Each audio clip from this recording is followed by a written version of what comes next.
அந்த பெரிய அழகான காட்டின் நடுவில் ஒரு ராஜாவைப் போல வாழ்ந்தான் சிங்கம் ராஜன். அவன் சக்தி, குரல், வேகம், வலிமை எல்லாமே அன்மேட்ச்ட். ஆனால் அவன் முகத்தில் ஒருபோதும் சிரிப்பு இல்லை. கண்களில் எப்போதும் ஒரு சோர்வும், மனதில் ஒரு தனிமையும். மற்ற விலங்குகள் எல்லாம் அவனை பார்த்தாலே ஓடிவிடும். ராஜன் கோபக்காரன், அருகே போகக்கூடாது என்று பயந்து போகும். ராஜனுக்கோ யாராவது பேசணும், யாராவது தோழனாக வரணும். ஆனா தைரியம் யாருக்கும் இல்லை. அவன் தனியாகவே அலைந்து திரிந்தான். அந்த சமயம் காட்டில் இருந்த ஒரு பாப்பா மாதிரி சிறியது. ஆனால் தைரியம் பெரியது. அது சிங்கத்தின் குரலை கேட்டாலே ஓடி மறைந்து விடுதா? இல்லை, யாரு சொன்னது சிங்கம் புழுகுன்னு இருக்குன்னு அவனுக்கு என்று அவநம்பிக்கையோட பேசும். சிரிக்க வைக்கிறது நான் தான். மிட்டு தினமும் கத்துனாலும் புழுங்கினாலும் கை அசைத்தாலும் நினைச்சீங்களா? இல்லை, அவன் காமெடி ஷோ ஆரம்பம். தரையில் விழுந்து நாடகம், மரத்தில் ஏறி கீழே பாய்ந்து ஓவர் ஆக்டிங், வால் சுற்றி ஃபனி டான்ஸ். சிங்கத்தின் முன் மியாவ் மியாவ் என்று பூனை குரல். காடு முழுக்க சிரிப்பால் அதிர்ந்தது.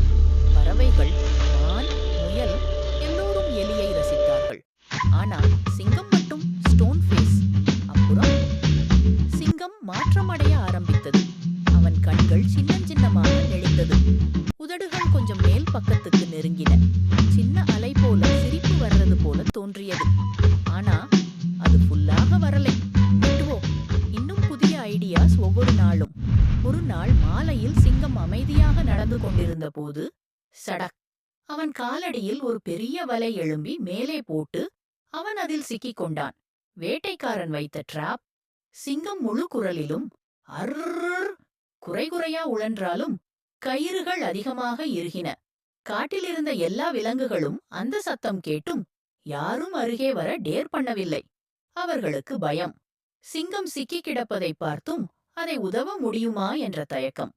காடு முழுக்க ஒரு டெட் சைலண்ட். அந்த சமயம் அந்த சத்தத்தை கேட்டமிட்டுதான் ஓடிவர ஆரம்பிச்சான். சிங்கம் சிக்கி கிடப்பதை பார்த்ததும் அவன் எதுவும் யோசிக்காம, அட போங்க, பெரிய ராஜாவா இருக்கீங்க, ஆனா பிரச்சனையில சின்ன எலியத்தான் தேடுறீங்க என்று ஒரு லைட் காமெடி போட்டு ஃபர்ஸ்ட் டென்ஷன் பிரேக் பண்ணிட்டான். பின்னர், பரவாயில்ல ராஜா, நான் இருக்கேன், நீங்க நம்புங்க என்று சொல்லி அந்த வலையின் கயிறை பற்களால் கடிக்க ஆரம்பித்தான். Tick tick tick. சின்ன எலிக்கு பெரிய உழைப்பு, ஆனா டெட்டர்மினேஷன் ஃபயர் மாதிரி. சிங்கம் அவனை பார்த்தான்.